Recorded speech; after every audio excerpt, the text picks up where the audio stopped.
Short video about bullying. When I was preparing the slides, I wanted to use another video, but it got a little bit too gross. Let's watch the Korean drama, The Glory. Right, so you saw certain scenes about how the girl was being burned with a hot ironing curl. I wanted to use that video, but I said, no, probably too gross. So I got this very simple one. Alright, so what is bullying? I'm not going to spend too much time on this because I think Dr. Riz has covered very in-depth on this area. So basically 3 areas of bullying. Psychological, so these are some examples. It can be teasing, insulting, creating gossip about individuals, or even just excluding people. You know, within a group of friends, you said, okay, I'm going to start excluding this person because I don't like her face. Right, that's also a form of bullying. Another type of bullying, I think this could be easily seen and observed, physical. Okay, when you physically attack a person, you know, be it pushing away or even destroying the belongings of others, you know, cuffing the bag, hiding their things away. Cyberbullying, we talk quite a lot about this, and in fact, I think cyberbullying is going to be something that is of great concern. We cannot run away using internet nowadays, you know, because a lot of studies, a lot of research are now done online. Even you talk about AI, that's going to be part of our life. So it's then very important to start noticing what's happening and what's in cyberbullying, right? What is some impact in terms of academic life for the students who are bullied in school? All right, so this is the data that I've taken out from the OECD studies. Okay, so you'll see for those in red are more frequently bullied versus less. For those who are more frequent bullied, you'll see them ending their education earlier because they don't do well academically. So then they start to have their grades, they don't get good grades, and then they start getting upset, and then they leave school a bit earlier.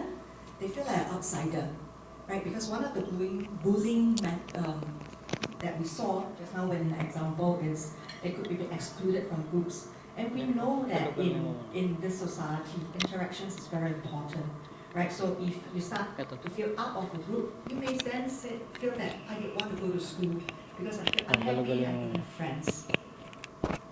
So yes, skipping school and even feeling anxious for a test that's even well prepared because the overall mindset, the comfort level in school is not there.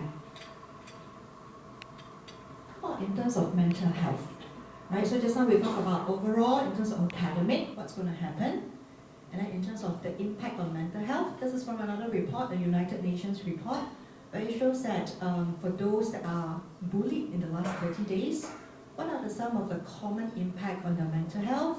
They feel lonely, they worry that they can't sleep, that they cannot sleep at night, attempting suicide. Even this morning, we saw the number of suicide rates that were shared in the Philippines. Just now, Hok Woon also mentioned about the suicide rates in Singapore. So there could be varied reasons for high suicide, but bullying, it could be an impact on mental health resulting in suicide. Tobacco use, people may start smoking a bit earlier. Alcohol use, and these are probably some behavioral methods that people are trying to get away from the stress and the unhappiness that they feel in school. Drugs, substance abuse, and early sexual intercourse. Right, so these are some impact on mental health as a result of bullying. Okay, so next few slides, I'm going to dive a little bit deeper into what we do in Singapore. But first of all, we'll look at how's the state of bullying in Singapore. These are some newspaper articles that I've got, the different, more recent cases of what happened in Singapore in bullying. Right, so for example, we have a group of girls fighting in the car park, bullying in school, toilets, and even polytechnic. Okay, polytechnic here is equivalent to after the high school here. Okay, so they actually pull a student into the toilet and urinated on him. In terms of statistics, the first part that came from our Ministry of Education, where every 1,000 primary school students there are 2 incidents of bullying, and then it go up to 5 in secondary school. Right, so with the adolescents age group, you tend to also see more bullying. In a separate report, what we see is they actually did a response from 1,000 people, and they realized that actually about 15% of them has suffered some form of cyberbullying. So again, relating back to what I said earlier, cyberbullying is an area that we would want to focus or look up in the longer run. So there's a saying to say that it takes a village to raise a kid. So that is how we do in Singapore. There is a school, family, and community partnership. First, I'll touch on the school system that we have, quite driven by the Ministry of Education. First of all, the teachers. All right, so the teachers are all continuously trained to look at how to observe bullying in school, including fostering positive class culture, and there are SOP standards procedures to handle any bullying cases. The second, we have school counsellors, I think quite similar to what was shared earlier this morning. So in the Ministry of Education schools, for Singapore, I think it's a bit more different. Most of our schools are actually public schools, where it's highly regularized by the Ministry of Education. So in every school right now, we're trying to do what we do is there's 1 to 2 full-time counselors in each school to help with the students. But this is not enough, we realize. So what MOE has done is that there are now adjunct counselors or even training teachers as para-counselors to help out with observing all these cases. So this is meant to be early intervention. If you realize certain cases in school or even students who felt that they need someone to talk to, we do have counselors in school for them. Maybe still bullying, so they would then be the ones who would then stand up to reach it to counselors or teachers and adults to get help. Lastly, the students themselves. All right, so in Singapore, again, very regularized by MOE, we have this curriculum called Character and Citizenship Education. Right, this is a series of education that starts from primary school all the way to secondary school, and once they reach tertiary or the higher institute of learning, it's further complemented. So there is different elements that are covered from resilience to knowing what to do, and also trying to create pro-social behaviors, right? And to encourage those to have the courage to stand up, to tell teachers, counselors, peer supporters, parents that they are being bullied. Right? Moving on, family. Again, a short video. Okay, so just now Houn presented something about mindful parenting. So this is the part that is sort of like a continuous. Right? So some research has shown that a good parent-child relationship will actually help to prevent a child from being bullied or becoming a bully. And how does that show? Alright, so if you have a good relationship with the child will have higher self-esteem, and they will feel that there's a less need to say that in order to have a higher power imbalance, I have to bully someone to show that I'm stronger than others. Because if they know that they are confident, they are good enough, they don't have to do such things to show that they are stronger than others. Alright, and also for those who may be victims, so if you have higher self-esteem, you will say that, why? I mean, if I'm being bullied, I should stand up against it. And I shouldn't be quietly suffering about it. And of course, we all know if there is a stronger parent-child relationship, a child will be more open to tell the parents to say that, hey, I'm bullied, can I get help? What can I do? Alright? So how does Singapore do this? By creating a stronger family relationship. So the video that we just saw just now is actually from the Made for Families, the first icon. It's actually like a national movement where it sort of creates a lot of programs, workshops to build family bonds and to create the importance of having good family relationships. Right? So that's like a national movement, but we've got a lot more different organizations or social organizations that does that. Families for Life, Health Hub, Active Parents, Dads for Life. So quoting an example, Active Parents is actually under our Sports Singapore. So what they do is they encourage doing sports together as a family, building the family bonds. Alright, then it covers a wide spectrum as well, including, for example, how do you do healthy eating to again build that strong bond. Dads for Life, that's actually an organization that encourages fathers to be more participative in the whole family. Because I think quite common in Asian context, we always felt that the mother is actually the main role that's looking after the child. So we do have Moms for Life as well, but I just quoted Dads for Life. So we wanted to say, okay, Dad, you need to play an active role in the family as well. Because I think especially, for boys, they might want the father to, rather we want the father to be like a good role example for the boys.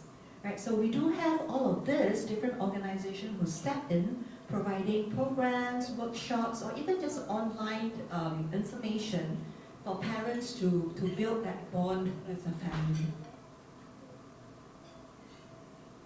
Moving on to social and community.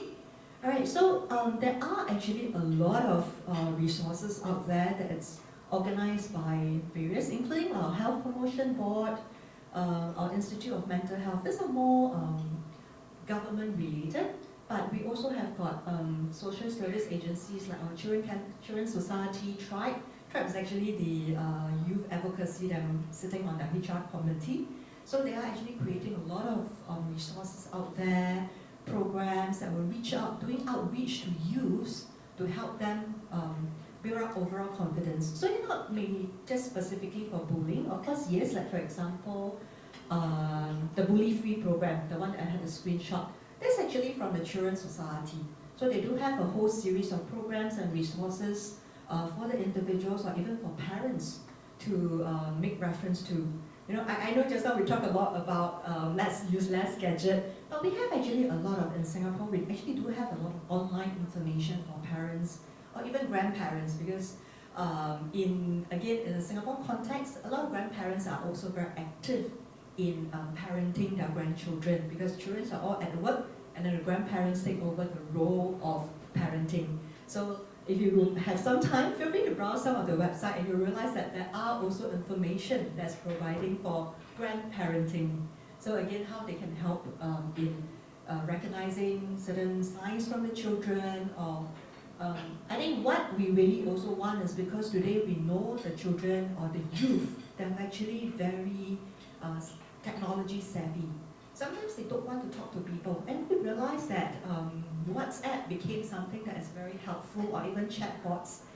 They actually wanted to seek help through technology, or even calls. So during COVID, we do also get a spike in calls like SOS. It's actually more a suicidal helpline. They get a lot of calls from individuals who are looking for help. So in terms of community, this is what we have.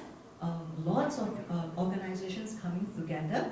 And interestingly, if you look at the My Line, the first one, it's actually a collaboration with a few institutes together.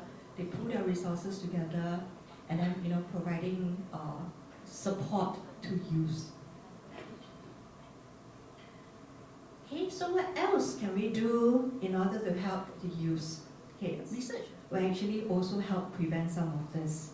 Okay, so those with high resilience, they are able to handle things with a more positive attitude.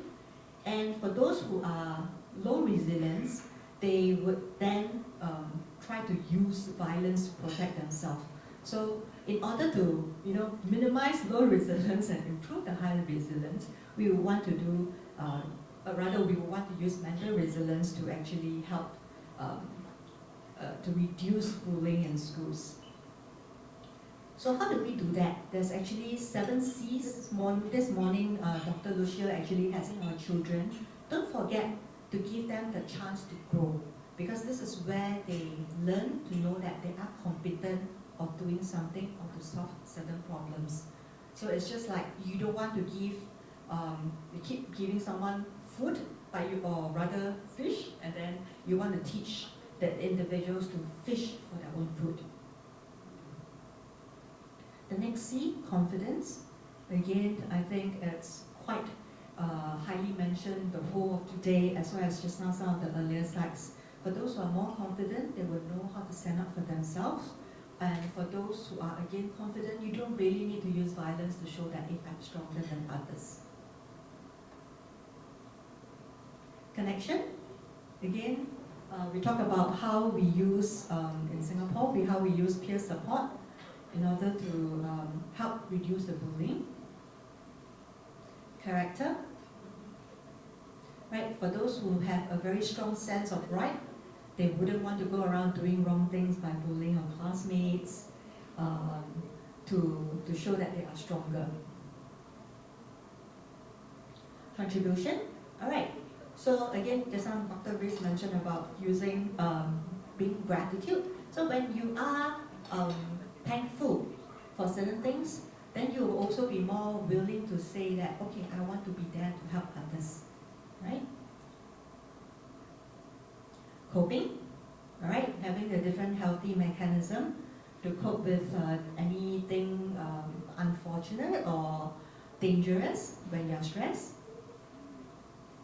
Control, all right, so for those who understand privileges and respect are earned through demonstrate responsibility, so they will know how to make wise choices and to have a sense of control in the event if they are bullied. All right, so this marks to the end of the presentation, very short, but I think what I would like to reiterate is more like in Singapore, how we do that is it's not only just one party, which I think is not only in Singapore, because again this morning we talk about the involvement of schools. You know, within schools you have your counselors, you have your teachers, likewise that's what we have in Singapore, how the family will play a part, and then in terms of community, the various resources that are out there for, you know, parents, teachers, or even the youth themselves to be able to tap on. Right? Thank you.